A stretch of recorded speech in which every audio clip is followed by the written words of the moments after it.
السلام علیکم، دس از مائی YouTube channel جنت ٹی وی۔ میں امید کرتی ہوں کہ آپ سب خیریت سے ہوں گے۔ آج ہم بات کریں گے حضرت آدم علیہ السلام کی، جو اللہ تعالیٰ کی طرف سے بھیجے گئے سب سے پہلے پیغمبر تھے، جن کو اللہ تعالیٰ نے اپنے ہاتھوں سے بنایا، اور ہم سب انسان حضرت آدم علیہ السلام کی نسل میں سے ہیں۔ قرآن پاک کی سورۃ بقرہ میں اللہ تعالیٰ نے حضرت آدم علیہ السلام کا ذکر بھی کیا ہے۔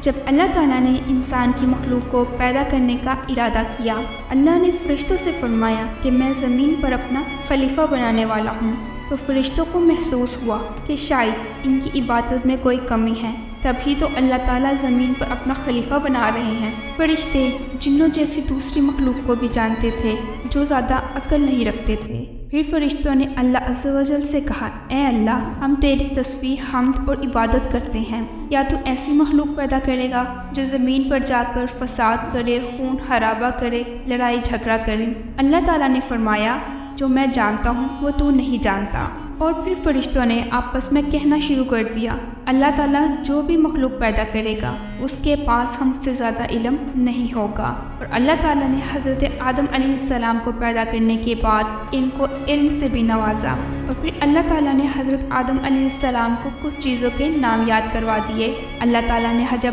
حضرت آدم علیہ السلام کو فرشتوں کو دکھایا تو فرشتوں سے فرمایا، تم بتاؤ ان چیزوں کے نام اگر تم سچے ہو۔ اور پھر فرشتے کہنے لگے، ہم تو صرف اتنا ہی جانتے ہیں جتنا تو نے ہمیں سکھایا ہے۔ اور پھر اللہ تعالیٰ نے فرمایا، اے آدم، تم بتاؤ ان تمام چیزوں کے نام۔ پھر حضرت آدم علیہ السلام نے ان کے نام بتا دیے۔ اور پھر اللہ تعالیٰ نے فرشتوں سے کہا، میں تمہیں یہ نہ کہتا تھا کہ میں زمین اور آسمان کی پوشیدہ چیزوں کے بارے میں جانتا ہوں؟ اور پھر اللہ تعالیٰ نے فرشتوں سے فرمایا کہ تم سب آدم کو سجدہ کرو، تو وہ سب سجدے میں گر گئے مگر شیطان نے سجدہ نہ کیا۔ اللہ تعالیٰ نے فرمایا، اے ابلیس، تجھے کیا ہوا؟ تو سجدہ کرنے والوں کے ساتھ کیوں شامل نہ ہوا؟ شیطان نے بہت تکبر سے کہا، میں ایسا نہیں کہ ایک انسان کو سجدہ کروں جس کو تو نے گارے کی مٹی سے بنایا۔ میں اس سے کئی گنا زیادہ بہتر ہوں، کیونکہ تو نے مجھے آگ سے بنایا اور اسے مٹی سے۔ اللہ تعالیٰ نے شیطان سے فرمایا اور کہا، نکل جا، تو مردود ہے، اور قیامت کے دن تک تجھ پر لعنت برسے گی۔ شیطان نے کہا، اے خدا، مجھے قیامت تک مہلت دے۔ اللہ تعالیٰ نے فرمایا، تجھے مہلت دی۔ شیطان نے کہا، میں قسم کھاتا ہوں کہ میں انسان کی سیدھی راہ پر بیٹھوں گا، پھر میں ان پر حملہ کروں گا، ان کے آگے سے، ان کے پیچھے سے، ان کی دائیں جانب اور بائیں جانب، ان میں سے اکثر کو تو شکر گزار پائے گا۔ اللہ تعالیٰ نے فرمایا اور کہا، نکل جا ذلیل و خوار ہو کر، جو ان میں سے تیرا کہنا مانیں گے تو میں ضرور ان سب کو جہنم میں ڈال دوں گا، اور وہی ان کا ٹھکانہ ہے، اور بے شک میرے نیک بندوں پہ تیرا زور نہیں چلے گا۔ اور پھر حضرت آدم علیہ السلام جنت میں رہنے لگے۔ حضرت آدم علیہ السلام کے پاس جنت میں ہر نعمت موجود تھی، مگر پھر بھی حضرت آدم علیہ السلام تنہا محسوس کرتے۔ اور پھر اللہ تعالیٰ نے حضرت حوا کو پیدا کیا تاکہ حضرت آدم علیہ السلام ان سے سکون حاصل کر سکیں۔ اللہ تعالیٰ نے حضرت آدم علیہ السلام سے فرمایا، اے آدم، تم اور تمہاری زوجہ جنت میں رہو، جس جگہ سے چاہو جو دل کرے کھا لو، لیکن اس درخت کے پاس ہرگز مت جانا ورنہ تم ظالموں میں سے ہو جاؤ گے۔ اور پھر شیطان نے حضرت آدم علیہ السلام اور حضرت حوا کے دل میں وسوسے ڈالنا شروع کیے اور کہنے لگا، اللہ تعالیٰ نے تمہیں اس درخت کے پاس جانے سے اس لیے منع کیا کہیں تم فرشتے نہ بن جاؤ، اور کہیں تم ہمیشہ زندہ رہنے والے لوگوں میں شامل نہ ہو جاؤ۔ اور شیطان نے حضرت آدم علیہ السلام اور حضرت حوا کے سامنے قسمیں کھانا شروع کر دی کہ میں ان کا خیر خواہ ہوں۔ آخر کار شیطان نے بہت چالاکی کے ساتھ حضرت آدم علیہ السلام اور حضرت حوا کو اس درخت کی طرف کھینچ ہی لیا، اور پھر حضرت حوا نے اس درخت کے پھل کو کھا لیا۔ پھل کے کھاتے ہی ان کے سطر کی چیزیں کھل گئیں، اور پھر وہ درخت کے پتوں کو توڑ کر اسے چھپانے لگی۔ اور پھر اللہ تعالیٰ نے فرمایا، کیا میں تم دونوں کو اس سے منع نہ کر چکا تھا اور یہ کہہ چکا تھا کہ شیطان تمہارا دشمن ہے؟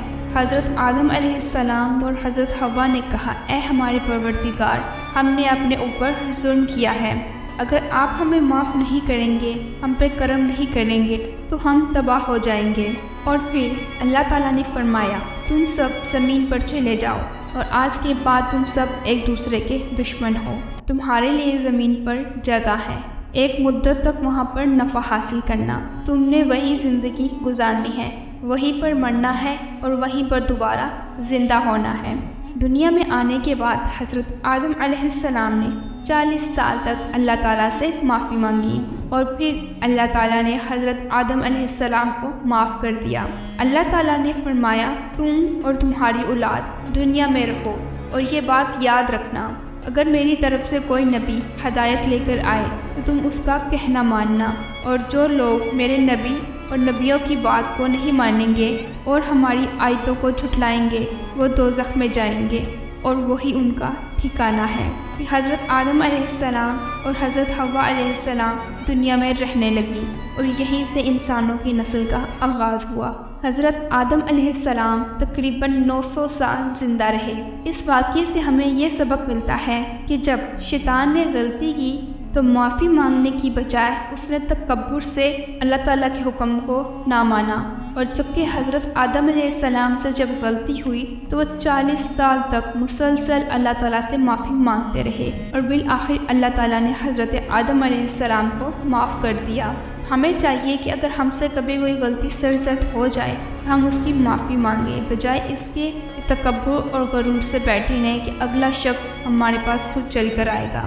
اللہ تعالیٰ ہم سب سے بے حد پیار کرتے ہیں، کیونکہ اللہ تعالیٰ نے خود فرمایا ہے کہ اللہ تعالیٰ اپنے بندے سے 70 ماؤں سے زیادہ پیار کرتا ہے۔